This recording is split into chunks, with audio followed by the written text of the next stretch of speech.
Hello everyone, welcome to my channel. So the first book I have here is called Yakuza Lover. When I first saw this book, I thought this was a girl, which is not a big deal, but I'm not much into girl love stories. It's just not really my thing.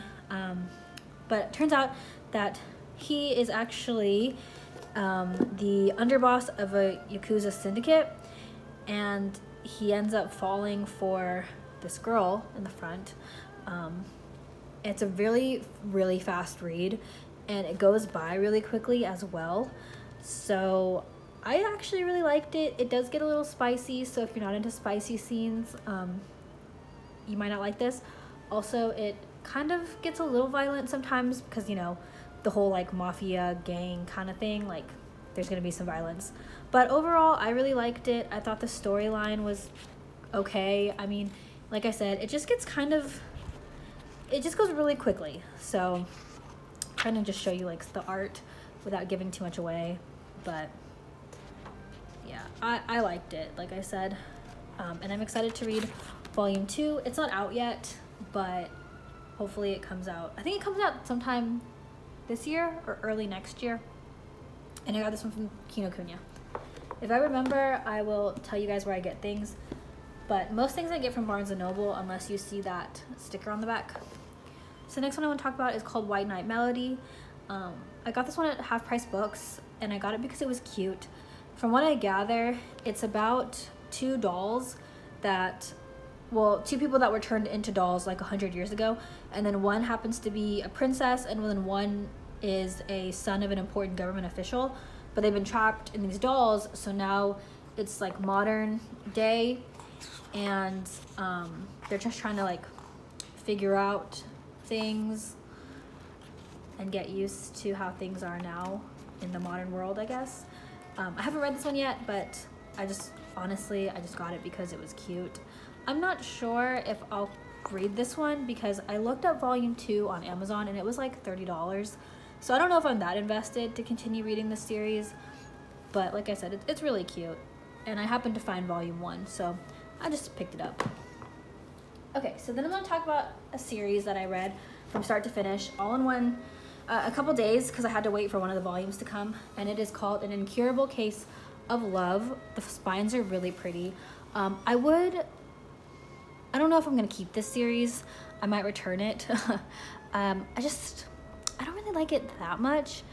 It was okay, but as you can see, there's only 7 volumes, so I decided to pick it up. So let's get started with volume 1. I'm not going to flip through all of these, probably just the first one. But it's basically about this girl named Sakura, Hinata, I believe is her name, and this doctor named Dr. Tendo.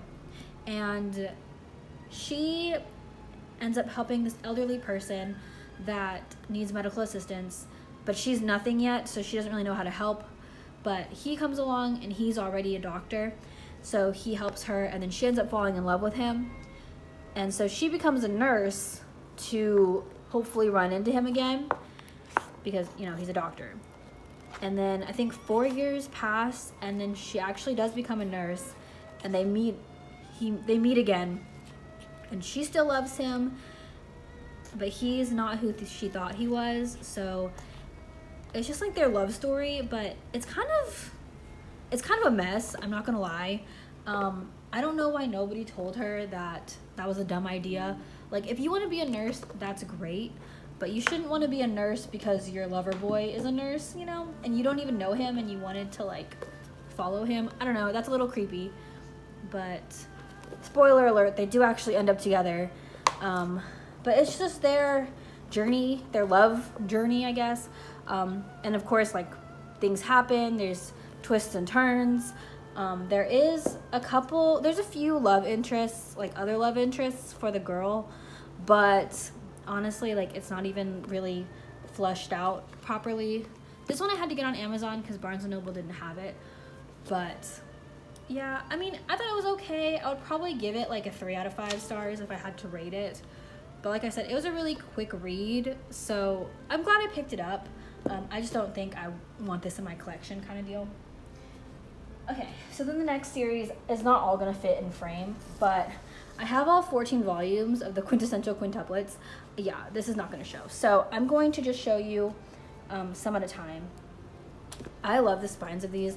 I decided super early on that I wanted to collect this entire series. There's only 14 volumes, so it's not too crazy, and they just look so pretty on a shelf.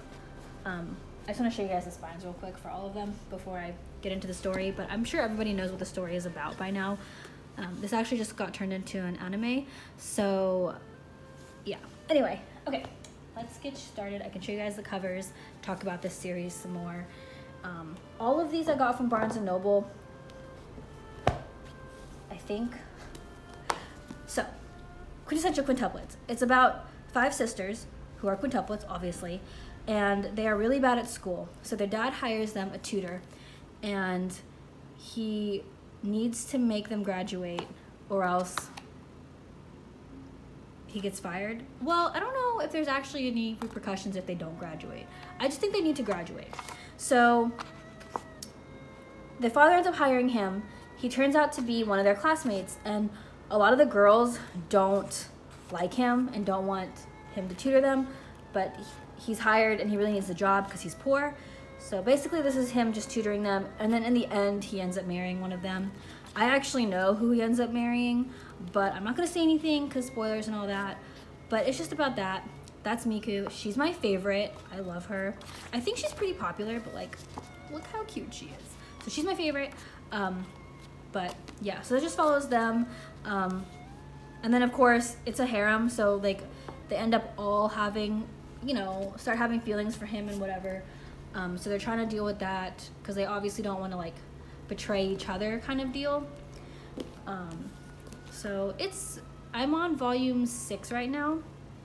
I like Nino, she's my second favorite. Don't read the backs though if you don't want spoilers, but Miku, again, oh, so freaking cute. I love her. They all have their own distinct personalities. I'm not going to show you guys the backs, actually, I'll just show you the front. But they each have their own distinct personalities, and I don't know. The story itself does get kind of boring at times because it's just basically, you know, him being like, you need to study, and they're like, no, we don't want to study, and he's like, I need this job kind of thing. So it does get a little bit repetitive, but they have gone on one school trip since I started reading it, so that was kind of a nice change of pace. But obviously, like I said, I'm only on 6, but it's enjoyable. Otherwise I wouldn't have bought all of them, and I can't wait to just binge read this series. I know a lot of things happen, I'm not sure what, but this is the main dude. So yeah, like I said, I'm excited. It's hard because the pages are in black and white, so they do a really good job of not spoiling who he ends up marrying. So yeah, volume 14. And then stop here if you don't want to be spoiled, because I'm going to show the back real quick. I really like how it says final volume, so that you know that there's final volume. But yeah, because it's in black and white, it's hard to see hair colors, because they do all kind of have different shades. So they're able to tease like the wedding and everything in the earlier versions, like the earlier volumes, and not give anything away. So that's kind of nice. But yeah, I'm excited to read this. But yeah, that is it for part 1. Thank you guys so much for watching. I hope you enjoyed. If you have any series that you've been loving or just one-offs that you think I should read, please let me know. I would love to check them out. And if you're also reading the quintessential quintuplets, or if you've read anything that I mentioned and you want to talk about it, I'd love to do that as well. Thank you guys so much for watching, and I'll see you in my next video. Bye!